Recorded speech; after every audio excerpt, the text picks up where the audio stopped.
किसान के हित में मैं काम किया हूँ, कर रहा हूँ और करता रहूँगा। इसलिए तमाम जनताओं से अपील है जो एक मौका और दें, इसके बाद पुनः इस पंचवर्षीय के बाद हमारा न उम्र बचेगा न हम इस लाइन में रहेंगे।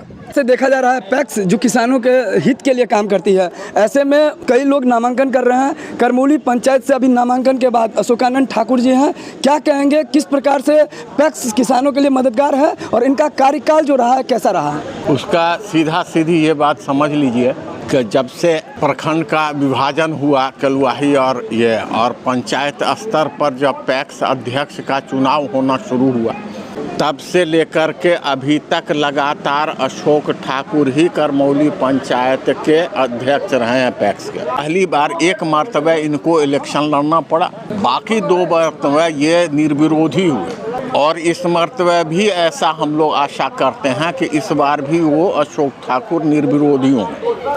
रह गया कि ऐसी ये उपलब्धि इसलिए है कि समाज, किसान, सारे लोग जो काम इनके साथ इनसे जुड़ा हुआ है वो सारे किसान लोग इनसे संतुष्ट और भली भांति इनको पैक्स का पूरा ज्ञान है और उस ज्ञान के मुताबिक ये लाभ सरकार से लेकर के जनता में उपलब्ध कराते हैं, लोगों को देते हैं। ये विश्वास है और इसी विश्वास पर लोग इनको चुनते हैं। हमारा विश्वास है कि ये इस मरतबा भी निर्विरोधी होंगे। प्राथमिक कृषि साख समिति, जिसे आप शॉर्ट में पैक्स कहते हैं, यहाँ पर चौथे चरण के नॉमिनेशन में इस वक्त 1 दिसंबर को फाइनल यहाँ पर चुनाव होने वाला है और उसी दिन नतीजा आने वाला है। विशेष हम बात करेंगे, हमारे साथ केदार भंडारी जी हैं। अशोकानंद ठाकुर जी का जो कार्यकाल रहा है कैसा रहा है? उनका कार्यकाल बहुत अच्छा रहा है, 2 बार ये निर्विरोधी हुए, उसमें भी मेरा योगदान रहा है क्योंकि इनका काम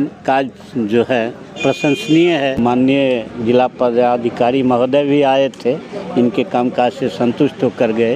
ये करमौली पंचायत के लिए सौभाग्य की बात है, ऐसा पैक्स अध्यक्ष हम लोगों को मिल रहा है। सरकार की ओर से जो भी पैक्स के अंतर्गत जो भी सुविधाएं दी जाती है, उनका ये निश्चित रूप से अपने कर्तव्य का निर्वहन करते हैं। किसानों के हित के लिए काम करने वाला पैक्स एक बहुत बड़ी बात है कि कोई भी व्यक्ति निर्विरोध चुना जाए, क्योंकि निर्विरोध तब होता है जब उनका कार्यकाल अच्छा रहता है, आशाजनक रहता है, संतोषजनक रहता है और कहीं ना कहीं जो पैक्स अध्यक्ष है वो अपना जो उनका रोल है, कहीं ना कहीं उनकी कार्यशैली पर किसी प्रकार का निगेटिव असर नहीं पड़ता है, जिस कारण से वही जो पैक्स के जो मेंबर हैं, जो वोटर होते हैं, वही चुन करके फिर से उन्हें पैक्स अध्यक्ष बनाते हैं। और अशोकानंद ठाकुर के बारे में बताया जा रहा है कि पिछले 2 बार निर्विरोध रहे हैं। ये पैक्स अध्यक्ष ही नहीं है, समाज सेवी भी है, अब बहुत ही सरल सहज जीवन जीने वाले हैं, सबों के सुख दुख में साथ रहते हैं। इस बार क्या हुआ, जैसे आप कह रहे थे कि निर्विरोध 2 बार हुआ है, इस बार भी निर्विरोध हो सकता होना चाहिए, हम तो आशा करते हैं, लेकिन प्रजातंत्र है, देखिए क्या होता है,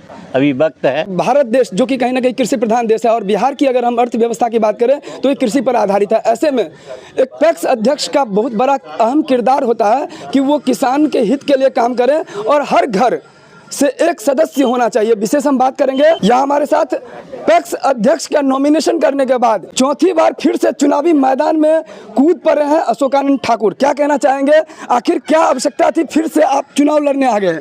सरकार की जो योजनाएं हैं उसमें बहुत सारे काम हमारे किसान भाई बंधुओं को नहीं हो पाया है। जैसे करमौली पंचायत अंतर्गत या कलुआही व्यापार मंडल अंतर्गत गोदाम की आवश्यकता है, जो गोदाम अभी तक भूमि के अभाव में नहीं बन पाया, गोदाम बनवाना है।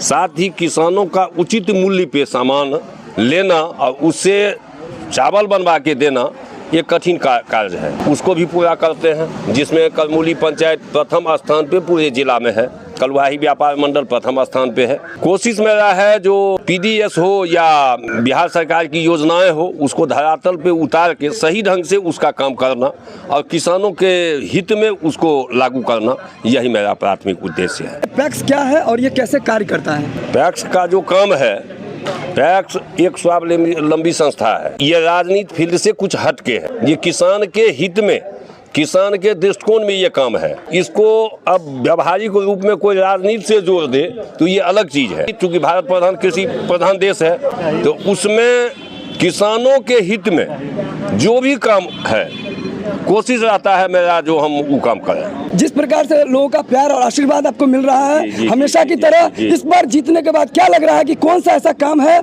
जो अधूरा है और इस बार फिर से आप किसानों के दिल में घर कर जाएंगे? जैसे 2-3 काम है, जैसे पूरे कलवाही प्रखंड अंतर्गत या इस 5 प्रखंड अंतर्गत एक कोल्ड स्टोरेज की आवश्यकता है। अगर आज कोल्ड स्टोरेज हो जाए तो उससे किसानों का मुनाफा होगा। जैसे गोदाम है, आज हम लोगों को घोंघटिया जाके चावल जमा करना पड़ता है जो 105 किलोमीटर यहाँ से दूरी है। अगर इस तरह का काम होगा तो हमारे किसान भाई बंधु को 2 रुपये और लाभ होगा। खाद बीज है वगैरह वगैरह है, उसमें बहुत सारी योजनाएं हैं। कोशिश करेंगे जो वो सारी योजनाएं को लागू करें। करमौली पंचायत में कुल कितने वोटर हैं? करमौली पंचायत में 1554 वोटर हैं। टैक्स चुनाव कब होने वाला है? चुनाव 1 दिसंबर। जो वोटर्स हैं उनको क्या अपील करेंगे? हमारा कहना एक ही है, जो किसान के हित में मैं काम किया हूँ, कर रहा हूँ और करता रहूँगा। इसलिए तमाम जनताओं से अपील है जो एक मौका और दें। इसके बाद पुनः इस पंचवर्षीय के बाद हमारा न उम्र बचेगा न हम इस लाइन में रहेंगे। तो इस समय नॉमिनेशन के बाद अपने समर्थकों के साथ अशोकानंद ठाकुर, और इनका अपील है कि 3 बार से लगातार चुनाव जीतते आए हैं, 2 बार निर्विरोध भी जीते हैं, अंतिम बार है, अंतिम सफर है। अपने जिंदगी का जो यात्रा है बचपन से 55 तक लगातार संघर्ष करते आए हैं और किसानों के चेहरे पे खुशी लाने का पुरजोर प्रयास करते आ रहे हैं। हालांकि इनका कहना है यह अंतिम बार है। जो भी चैनल पे देख रहे हैं, एक बार हमें फिर सेवा का मौका दे और कहीं कुछ कसर रहा हो उसको हम दूर करेंगे। क्या कहना चाहेंगे? ऐसे कहा जाता है हर घर से एक किसान, एक जो है मेंबर होना चाहिए। क्या करमौली पंचायत में हर घर से एक मेंबर आप बना रहे हैं? जो किसान हैं उनको मेंबर हम बनाते हैं। जो किसान होगा उसको भी हम कोशिश करेंगे जो हर घर से एक हो जिसका हम उसका काम करेंगे। इस वीडियो को ज़्यादा से ज़्यादा शेयर करें और नीचे कमेंट्स करके लिखिए कि करमौली पंचायत के लिए बेहतर पैक्स अध्यक्ष कौन। फिर मिलते हैं नए वीडियो में नए न्यूज़ के साथ। तब तक देखते रहिए न्यूज़ टुडे मिथिला, आकाश मिश्रा के साथ। जय हिंद, जय भारत।